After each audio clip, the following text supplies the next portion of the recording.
Hello there YouTube, it's your boy B3, back with another kicking graphic novel review. You guys know that my favorite corporate comics are DC, so let's do some DC, huh? The last few have been like Dynamite and Marvel, so let's get back on the DC wagon for a bit, huh? Most of the books that I have are DC, so that'll be a heavy portion of our reviews. But anyway, today's book is Batman Arkham Asylum, New Edition.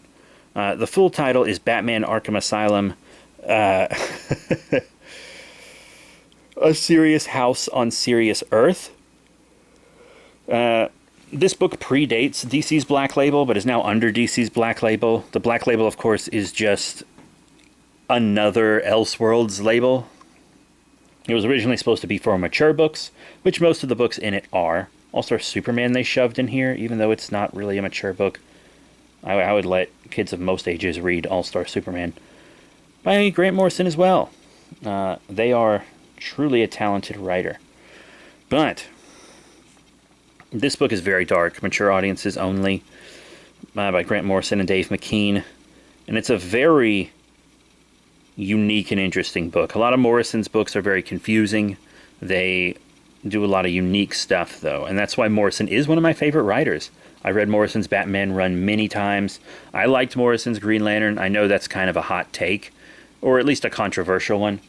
I love All-Star Superman. Flex Mentallo, super underrated book. Definitely read that. I highly recommend it. Morrison's got some great stuff, and then there's some stuff like Multiversity where I'm like, what was that? But yeah, let me read you the back of this book here. A beautifully restored Batman classic. The lunatics take control of the asylum and the Dark Knight descends into the heart of madness. Alongside them in Batman Arkham Asylum, one of the most successful graphic novels of all time. Written by comics legend Grant Morrison and stunningly illustrated by Dave McKean, who also worked on The Sandman, and you can tell.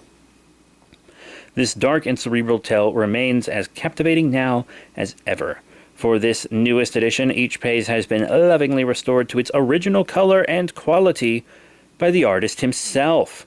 Collects the original graphic novel along with a complete annotated script, sketches, pinups, and more. Very cool. And let me tell you, the art in this book is insane. Insane. Some of it even looks like real still photography. And I'm sure it is, because I know that some of the Sandman covers had like actual photography in them. So this is an incredible book. The paneling is magnificent. This is one of those books where if you're reading it digitally, you're missing something. I actually read a lot of my comics digitally, but there are books where I'm like, hey, this is a book that you should read physically. This is one of them. Batman White Knight. There are actually many books that I recommend having a physical copy of. There are many that are fine digitally. This is a book where I'm like, you should have a physical copy to really appreciate it. This is a magnificently drawn book.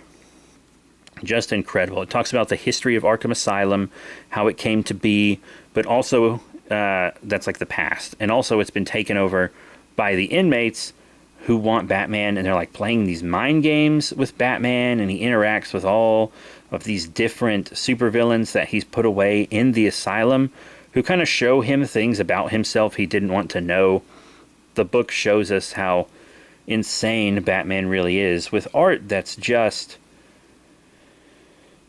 The art makes you feel like you're insane. It's beautiful. It's incredible. But it's also everywhere. And I can't physically describe it. I can't physically describe this art. But it's a truly incredible story about how even from the beginning there was something dark about Arkham. The original Dr. Arkham intentionally murdered one of his patients and was kind of insane himself because that patient did horrible things to his wife and daughter, murdering them, and it implies probably worse, so trigger warning for you-know-what. But Batman also is kind of going nuts in a way in this place. And it almost seems like he kills an inmate in this. It's very insane. It's out of continuity. And just the way that so many of the inmates are portrayed. Like, this was a really cool portrayal of Zeus, you know, a Batman villain we don't see a lot. Very interesting portrayal of him. We saw Dr. Destiny and Killer Croc, the Joker, of course, Two-Face. And Two-Face is very interesting because Batman goes in and he tells the doctors he thinks that they're actually making the inmates crazier, which there might even be a case for. But they are, or at least some of them, seem to be really actually trying to make the inmates better, to help them heal. And what they've tried to do to help Harvey Dent with his fixations is try to help him expand his decision-making. You know, he flips his coin to decide things, but that creates a very black and white world. It only creates two options that he can take. So they give him a six-sided die. Suddenly, Harvey Dent has 6 choices, and eventually they get him up to a deck of cards, which means Harvey Dent has 52 choices that he can pick from, and eventually they hope to expand it so that he has normal decision-making skills. And I kind of see the logic behind that, but Batman says they're just trading one fixation in for another, and that it's not really helping him, which seems to be initially correct until the end of the book. Harvey kind of gets his coin back, and this is an incredible moment that blew me away. He's like, you know the rules. Heads, we kill Batman. Tails, we let him leave. He flips and he says, it's tails. Batman is free to go. So Batman leaves. And then, later in the book, we saw that it was actually... So remember, I hope I said this right. Heads to leave, tails to kill him. That's what it was. Heads to leave, tails to kill him. He says it was heads and lets Batman go, but it was tails. It was tails. Harvey Dent made his own choice. Harvey Dent is healing and getting better. Two-Face is getting better. That's interesting and hopeful. This is an incredibly dark book. Every single step of the way. But one of the last things that we see is a glimmer of hope.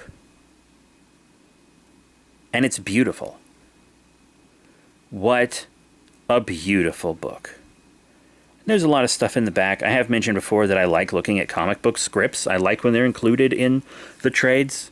What was the book I reviewed recently that had a script in it? The Shadow, Volume 1?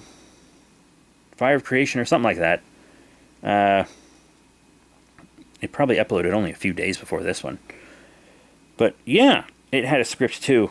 And I like when these books have scripts. I think it's very interesting. It helps you kind of get into the head of the creative team. But also, one of my dreams is to write a comic. Even though I have no illustrating prowess. One of my dreams is to write a comic. So it's actually nice to see these scripts and see the format. I'll probably never do it. I'll probably never even try. But a lot of my book ideas and stuff started out as comic ideas. Like The Adventures of Dr. Scientist, I would prefer for it to be a comic. All Dinosaurs Go to Hell, which is still not out. I'm sorry. Okay? It was originally envisioned as a comic. But this is pretty good. A lot of good art and stuff in the back. Worksheets. This is a really cool edition. With a big Dave McKean gallery in the back. This is a really great edition of the book with a lot of color. And I highly, highly recommend it. Once again, it is really dark. Keep that in mind. A lot of stuff in here. that's what all I'm going to say. It's a look into the psyche of Batman, into the psyche of Arkham Asylum itself. And I gotta say, Grant Morrison, they really kicked some ass with this book. The whole creative team, just incredible. They did an amazing job. I highly recommend Batman Arkham Asylum, new edition with the restored colors. So that's it. Thank you all very much for your support. Remember to rate, comment, and subscribe. Check out all the cool links in the description below, Facebook, Twitter, etc. I don't know what I'm reviewing next. For the past few reviews, I have known what I was going to review next. I don't know about this one. It might be some young animal stuff because I want to get through all that. It might be some Batman Superman. Might be more Alien or some Spider-Man. I have a lot of options. Been looking to do Superman and Lock and Key. I got to finish Haunt. Do some more Spawn. There's a lot to do. And I'll get to it all eventually. So that is it. Thank you all very much for your support. I'll see you all next time. Bye for now.